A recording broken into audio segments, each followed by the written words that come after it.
Hey everyone. Are you tired of being called a Nazi? Well, I think I finally figured out the answer of why we're all called Nazis, even if we're just basic conservatives or basic liberals. So, as you can see, I'm kind of into books.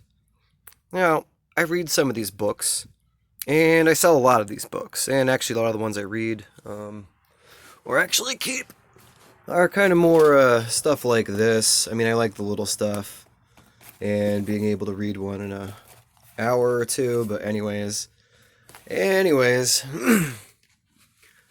read a book recently, and we're all big bad Nazis for believing in reality, or whatever the fact it is, and you hear all this Nazi crap, and you're taught whatever in school, and then you're like, oh, well, I'm gonna learn what this is all about. So I read a book, and I'm not even gonna mention the name of it, but let's just say it's the most famous book by the most famous Nazi, and you should know what book it is. Um, and the author, who will remain nameless for the reasons of the algorithms, um,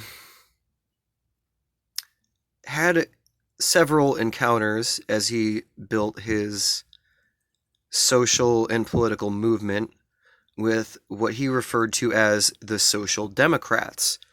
Now he described these people as being corrupt fucking teamsters, owning all of the labor unions and milking people, and having pretty non-viable political point of views in line with the modern day left, or like, I don't know if you call it the far left or whatever, but uh Democrats. Yeah. Anyways, he had a very bleak view of the labor unions for working in Germany and being part of these labor unions and not really knowing much of them. And you can read the part of the book yourself. I'm not going to put any links or anything. I mean, you know, knowledge. You gotta go find it for yourself sometimes.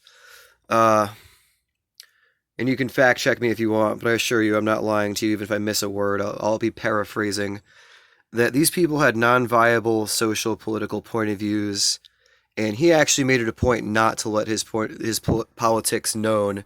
Again, he wasn't a Nazi yet. He was trying to. This is earlier in his life, trying to find some work as an artist that sucked, and yeah, that's what he ended up doing and meeting these people.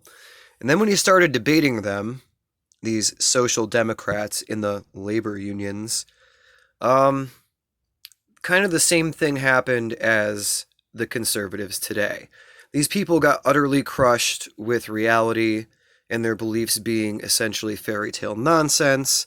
And the author of this particular book was actually at one point forced out of the labor union when being threatened to be held off a building.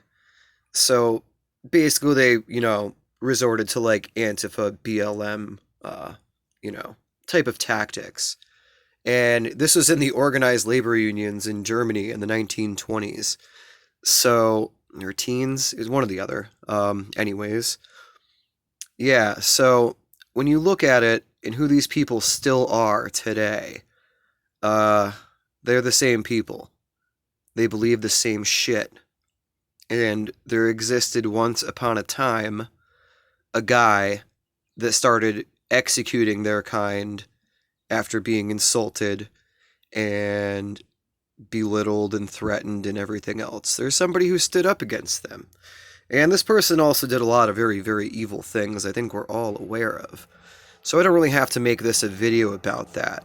But when we want to think what's at the core of things sometimes and why things happen, it's kind of funny how nobody makes a video talking about this particular origin of this particular realm of hatred. Alright, everyone. Peace out.